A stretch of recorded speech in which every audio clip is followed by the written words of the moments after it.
এই বৃক্ষকে বাঁচিয়ে রাখতে হলে পানির প্রয়োজন আছে বিদায় উনি ঘাস খননের জন্য জড়ো। তাই আজকে এই বৃক্ষরোপণ মেলা যারা আয়োজন করেছে আমার পক্ষ থেকে, জেলা চেম্বারের পক্ষ থেকে 7 দিন ব্যাপী বৃক্ষ মেলা পিরোজপুর সরকারি উচ্চ বিদ্যালয় মাঠে আমি তার সাথে বলছি 7 তারিখ উদ্বোধন হয়ে 13 তারিখ পর্যন্ত চলবে। একটি সামাজিক উদ্যোগে পরিণত করতে হবে। প্রচুর বৃক্ষ যদি সবাই না লাগায়, সবাই যদি বৃক্ষ কাটতে থাকে, তাহলে এক সময় আমাদের দেশটাও মরুভূমি হয়ে যাবে।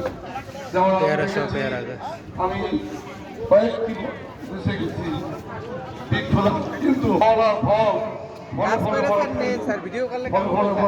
আগে দেখাতে হবে তো যে কি কি গাছ আছে।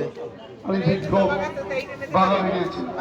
তা আমাদের উচিত প্রত্যেকটা নাগরিকের আমরা যদি একটি করে বৃক্ষরোপণ করি, তাহলে মানুষের একই বছরে কোটি বৃক্ষরোপণ হবে।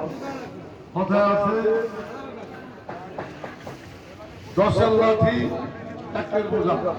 প্রশাসন সরকার ইচ্ছে করলে কোটি কোটি গাছ লাগাতে পারবে না। আমাদের নিজেদের উদ্যোগে নেতৃবৃন্দ আছি যারা সমাজে করতে হবে। এই পরিবর্তে যদি 3 জনের একটি গাছ থাকা, সেখানেও প্রায় 50 কোটির উপরে বৃষ্টির মধ্যে লাগানো।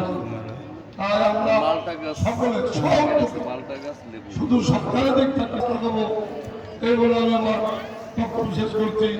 আল্লাহ হাফেজ। বাংলাদেশ জিন্দাবাদ। বৃক্ষরোপণ। অসংখ্য ধন্যবাদ। পিরোজপুর জেলা যুবদলের সম্মানিত সাধারণ সম্পাদক আঙ্গুর গাছ, পান্না সুইজাল চুইঝাল। ও আচ্ছা আচ্ছা, পান্না। পান্থপাদও আছে, রজনীগন্ধা আছে, সাইকেল। এক আসনের সংরক্ষিত মহিলা এমপি